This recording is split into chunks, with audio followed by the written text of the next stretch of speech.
नमस्कार साथियों। स्वागत है एक बार आपका सबसे दोबारा से फ्यूचर लाइब्रेरियन के डिजिटल प्लेटफॉर्म के ऊपर। एक बहुत ही महत्वपूर्ण सूचना आज हम आप लोगों को देने वाले हैं कि 15 साल के बाद में किसी कोर्स को पुनः है राजस्थान के अंदर चालू किया गया है। उसकी योग्यताएं क्या होंगी, कौन कौन इसके अंदर जॉब लग सकता है, कैसे होगा, किस प्रकार से डिप्लोमा कर सकते हैं और कौन कौन एलिजिबल है, सारी बातें आज आप लोगों के सामने खोलेंगे। क्योंकि 15 साल के बाद में राजस्थान के अंदर दोबारा इसको मान्यता मिली है। जो प्री प्राइमरी शिक्षक होते हैं नर्सरी स्कूलों में जो होते हैं वो अब नई शिक्षा नीति के तहत बहुत ही ज्यादा जरूरी कर दी है। पीएम श्री स्कूलों में पहले से हैं, उसके अलावा महात्मा गांधी इंग्लिश मीडियम स्कूलों में वो करवाई जा रहे हैं। तो आने वाले समय पे ये कंपलसरी हो जाएगी, तो हमें बहुत बड़ी वैकेंसी देखने को मिल सकती है। अभी तक ये भी चर्चा में नहीं है कि लड़के और लड़कियों वाला मामला किस तरीके से है, कौन इसे को दे सकता है, कौन नहीं दे सकता। वो सारी कंफ्यूजन आज आपकी दूर करते हैं। तो ठीक है, चलते हैं। हाल ही में एक फैसला आया है, प्रदेश में 15 साल बाद, ठीक है, ये जो मैंने आपको बता दिया कि प्रदेश में 15 साल से बंद पड़ा nursery teachers training NTT course फिर से शुरू होगा।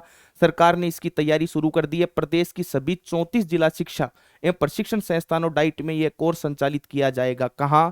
पहली बात तो आपका पहला कंफ्यूजन तो यहीं से दूर हो गया। डाइट, और कितनी डाइट है? 34 जिला प्रशिक्षण संस्थान, ये मैंने आपको बता दिया है।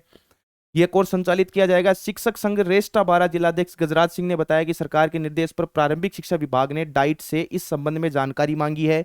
प्रत्येक डाइट में एनटीटी की 50 सीटें होंगी। कितनी सीटें? 50 सीटें। चलो, दूसरा कंफ्यूजन भी आप लोगों का निकल के आ गया। अब यहां तो चालू होगी तब होगी, उससे पहले कहां कर सकते हैं, वो सारी चीजें आप लोगों के सामने अभी बता देता हूं। थोड़ी देर रुक जाओ बस। प्रत्येक डाइट में एनटीटी की कुल 50 सीटें होंगी। यह कोर्स अब नए नाम से शुरू किया जाएगा। इस कोर्स का नया डिप्लोमा प्री स्कूल एजुकेशन यानी डीपीएससीई, क्या नाम होगा? डीपीएससीई होगा। इस चीज का ध्यान रखना। डिप्लोमे के नाम से कोई फर्क नहीं पड़ता है, चीजें तो सेम ही है। राजस्थान सरकार नाम बदल दे तो क्या होगा? जैसे डीएलएड होता है राजस्थान में, उसको बीएसटीसी बोला जाता है, उससे क्या फर्क पड़ जाएगा? कोई फर्क नहीं पड़ेगा। ठीक है। प्रदेश में अंग्रेजी माध्यम के महात्मा गांधी राजकीय स्कूल और पीएम श्री स्कूलों में प्री प्राइमरी कक्षाओं का संचालन भी प्रारंभ हो गया है, यानी पहले से चालू है। इस चीज का ध्यान रखना। तो बड़ी वैकेंसी देखने को मिलेगी, 100% देखने को मिलेगी। ठीक है। संख्या में शिक्षक उपलब्ध नहीं है, इन शिक्षकों की कमी दूर करने के लिए सरकार ने एनटीटी पाठ्यक्रम प्रारंभ करने की तैयारी शुरू कर दी है। ठीक है, दोबारा अंडरलाइन करके पढ़ लेना। 402 पीएम श्री स्कूलों में प्री प्राइमरी शिक्षक नहीं है अभी तक। इस चीज के ऊपर सरकार बहुत ज्यादा चिंतित और समयानुसार शिक्षक उपलब्ध कराना उनकी जिम्मेदारी है। पहले चरण में प्रदेश में 402 पीएम श्री स्कूलों का चयन किया गया है। पिछले साल नवंबर में इन स्कूलों में 3 साल की प्री प्राइमरी कक्षाओं के संचालन की अनुमति दी गई थी। इस चीज का ध्यान रखना। लेकिन शिक्षक उपलब्ध नहीं है। बाकी चीजें कोई मतलब नहीं है, इन सब चीजों से छोड़ दो इस चीज को।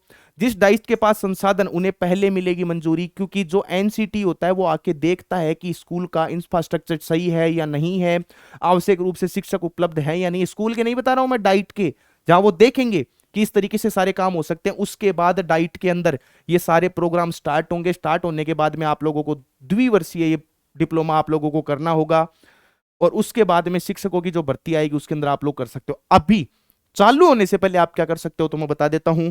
अपने यहां एक संस्था है इग्नू के नाम से, वर्तमान समय पे वो संस्थान इसको कर रही है, और 15 तारीख उसकी लास्ट डेट है फॉर्म की। वहां से आप फॉर्म फिलअप करके इस कोर्स को ज्वाइन कर सकते हो। पहली बात तो ये, वो आपको जो भी फीस होगी, जिस तरीके से फीस होगी, जो होगा वो वैसे मैनेज करवा देंगे।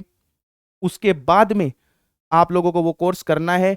अब बात आती है महिलाओं और पुरुषों के ऊपर। इसमें जो फीस होगी, बेसिक फीस वगैरह, वो आप लोग उसमें पूछ लेना, कोई दिक्कत वाली बात नहीं है। जो आपका मनचाहा सेंटर होगा ना, वहां वो एग्जाम मिलेगी आप लोगों को। ठीक है। जैसे मान लो किसी ने सीकर सेंटर दिया है, तो वो पत्राचार के तहत होती है, उस एक जगह बता दी जाएगी, वहां जाके आपको एग्जाम देनी है। सारा स्टडी मटेरियल सब कुछ आप लोगों को प्रोवाइड किया जाएगा। अब बात करते हैं महिला और पुरुष वाली। अभी तक तो यह कोर्स महिलाओं के लिए ही है, यह मान के चलना आप लोग, इस चीज को गौर कर लेना। राजस्थान की जितनी भी महिलाएं हैं, भाग के इस कोर्स को ज्वाइन कर लेना। नहीं, फिर जो एक एग्जाम होगी जिसके थ्रू डाइट में सीधा एडमिशन होगा आप लोगों के लिए, वो सुनहरा अवसर होगा। एग्जाम को छोड़ मत देना किसी भी हालत के अंदर। वो एग्जाम आपको क्लियरिफाई करके उसके बाद में वो कोर्स करना ही करना है। योग्यता कुछ भी नहीं है, सिर्फ 12th पास, सिर्फ 12th पास। ठीक है, और सीधा शिक्षक बन जाओगे। इस चीज का ध्यान रखना।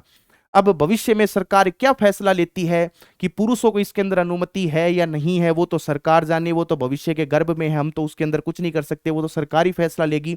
लेकिन अभी वर्तमान समय पे एनटीटी से रिलेटेड, जिसको एक ईसीसी कोर्स और होता है, अर्ली चाइल्डहुड केयर एजुकेशन के नाम से, वो तो लगभग लगभग चीजें सेम ही है।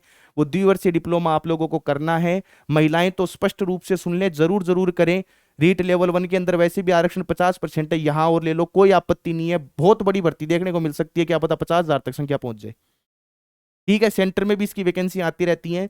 तो एनटीटी से रिलेटेड जो जो चीजें आप लोगों को चाहिए थी, वो सारी मैंने आप लोगों के सामने उपस्थित करवा दी हैं। बाकी जुड़े रहें फ्यूचर लाइब्रेरियन टीम के साथ में। आने वाले समय पे, आने वाले समय के ऊपर ये फ्यूचर लाइब्रेरियन का लोगो है जो आपको प्ले स्टोर पर देखने को मिलेगा। और आने वाले समय पे यदि इस एग्जाम से रिलेटेड कोई चीज या कोई हेल्प आप लोगों को चाहिए होगी, वो हम जरूर प्रोवाइड करवाएंगे। तो मिलते हैं अगली क्लास में। जय हिंद।